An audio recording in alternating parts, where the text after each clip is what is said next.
You sit down at your screens with a plan. You've done your research, you've marked your levels, you know your risk parameters. And yet, 2 hours later, you're staring at a loss that shouldn't exist. A trade you swore you wouldn't take. An exit you promised yourself you'd honor. A rule you were absolutely certain you would follow this time. The plan was perfect. The execution was chaos. And in that sickening moment of recognition, you're forced to confront an uncomfortable truth. The problem isn't what you know about the markets. The problem is what happens in the 10 minutes before you ever place a trade. Most traders spend hours analyzing charts and almost no time analyzing the instrument that will ultimately determine their success or failure, their own mind in its pre-trade state. They walk into the trading day carrying the unprocessed emotional residue of yesterday's losses, the unexamined anxiety about tomorrow's bills, the unacknowledged need to prove something to someone who isn't even watching. They approach the markets the way a surgeon might approach an operating table after a sleepless night and a fight with their spouse, technically capable, but psychologically compromised. And then they wonder why the same errors keep recurring with mathematical precision. The conventional wisdom tells you to have a trading plan, to follow your rules, to be disciplined. This advice isn't wrong, but it's catastrophically incomplete. It's like telling someone to drive safely without ever teaching them to check their mirrors before changing lanes. Discipline is not a character trait you either possess or lack. It's the natural output of a properly prepared mind. When you violate your trading rules, you're not experiencing a discipline failure. You're experiencing the inevitable consequence of beginning your trading session in a state of psychological fragmentation. Your conscious mind knows the rules, but your unconscious mind is running a completely different program, one written by fear, greed, ego, and 1,000 unexamined emotional triggers. The elite traders who achieve consistency aren't more disciplined than you in some mystical, willpower-based sense. They've simply learned to do something you're not doing. They engineer their mental state before the market opens. They understand that trading is a performance discipline, and like any performance discipline, surgery, classical music, professional athletics, the quality of the performance is largely determined by the quality of the pre-performance routine. A concert pianist doesn't walk on stage cold. A Navy SEAL doesn't enter a hostile environment without a pre-mission protocol. Yet traders routinely dive into one of the most psychologically demanding activities on Earth with less mental preparation than they'd give to a casual workout. The reason this matters, more than you think, is because of how the human brain processes risk under uncertainty. Your prefrontal cortex, the rational planning part of your brain, has limited bandwidth. When it's cluttered with unprocessed emotional content, unacknowledged fears, or unresolved psychological tension, it cannot perform the executive function of overriding your limbic system's primitive impulses. Neuroscience has demonstrated this with brutal clarity.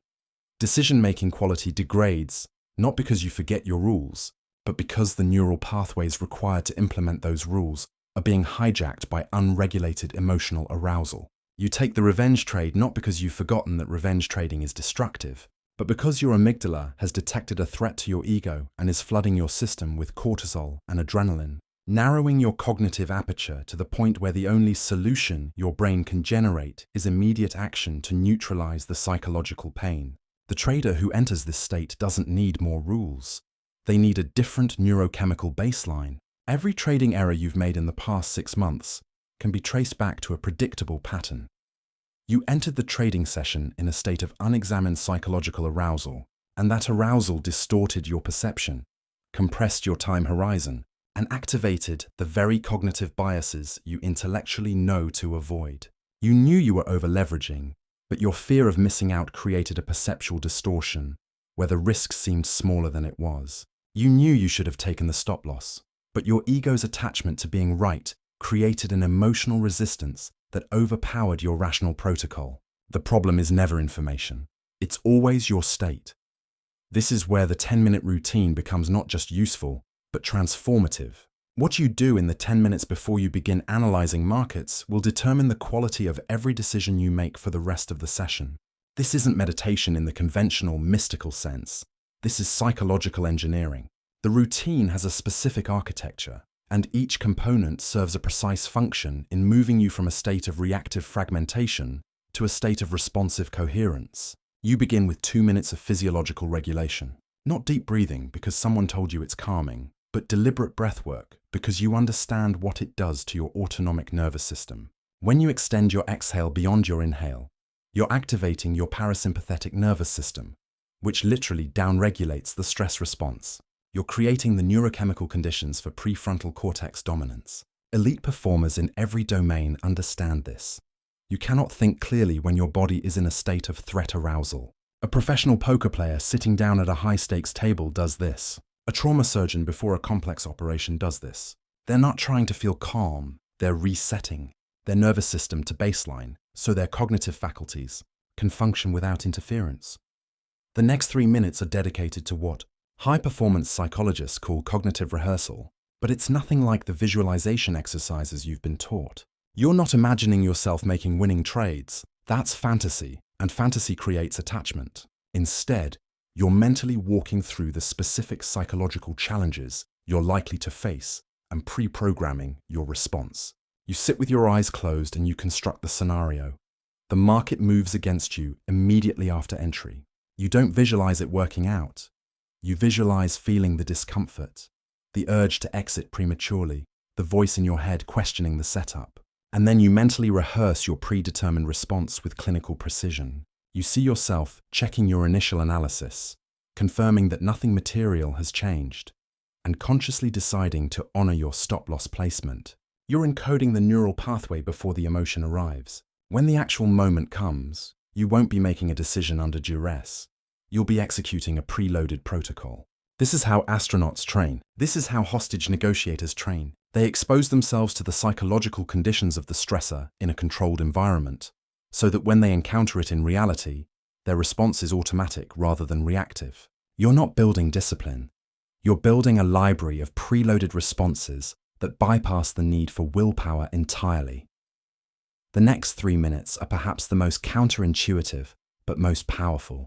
You explicitly confront and acknowledge what you're bringing to the screen.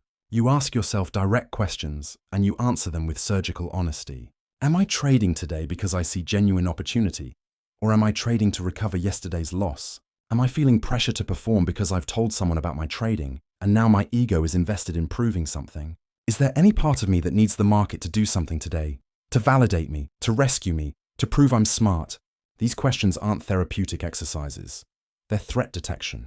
Every unacknowledged need you bring to the trading screen becomes a cognitive bias waiting to activate. The trader who needs to make money today will see setups that don't exist.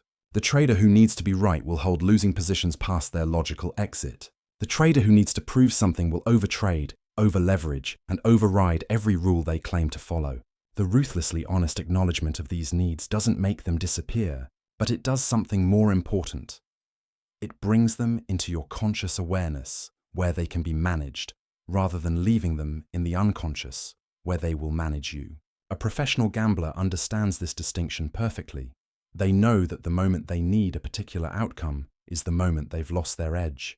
They approach each hand with complete emotional neutrality about the result, because their system is profitable over hundreds of hands, not on any single one. You're training yourself to adopt the same operational detachment. The final 2 minutes are dedicated to what we might call value orientation, and this is where most traders completely miss the deeper game. You're not reviewing your profit targets. You're reconnecting with why you're doing this in the first place, and I don't mean the surface-level answer about money.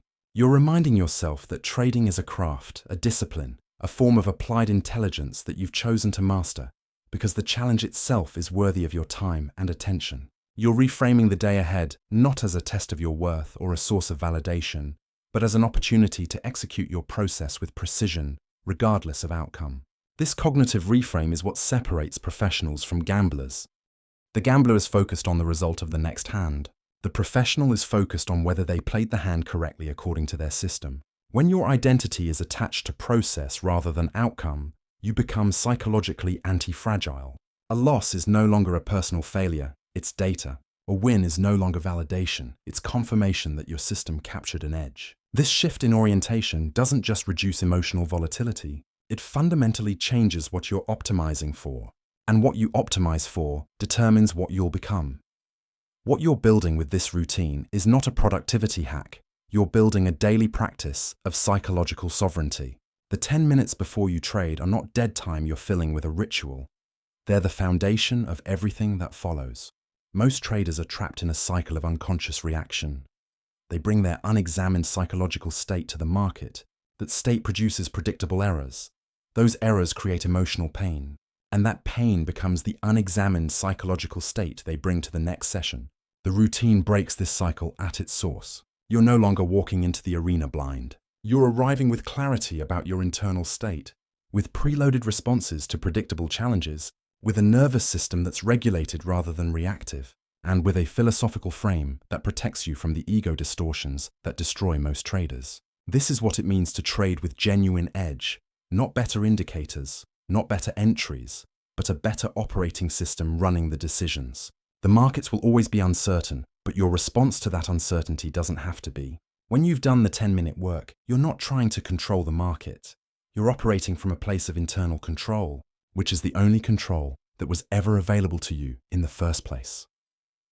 The transformation you're seeking isn't somewhere in the future, waiting for you to learn one more strategy or read one more book. It's available to you in the quality of presence you bring to the next session. The trader you're capable of becoming isn't the one who never makes mistakes. It's the one who shows up to the screen psychologically prepared to make decisions from clarity rather than chaos. That version of yourself is 10 minutes away, every single day, and it's been waiting for you to take it seriously.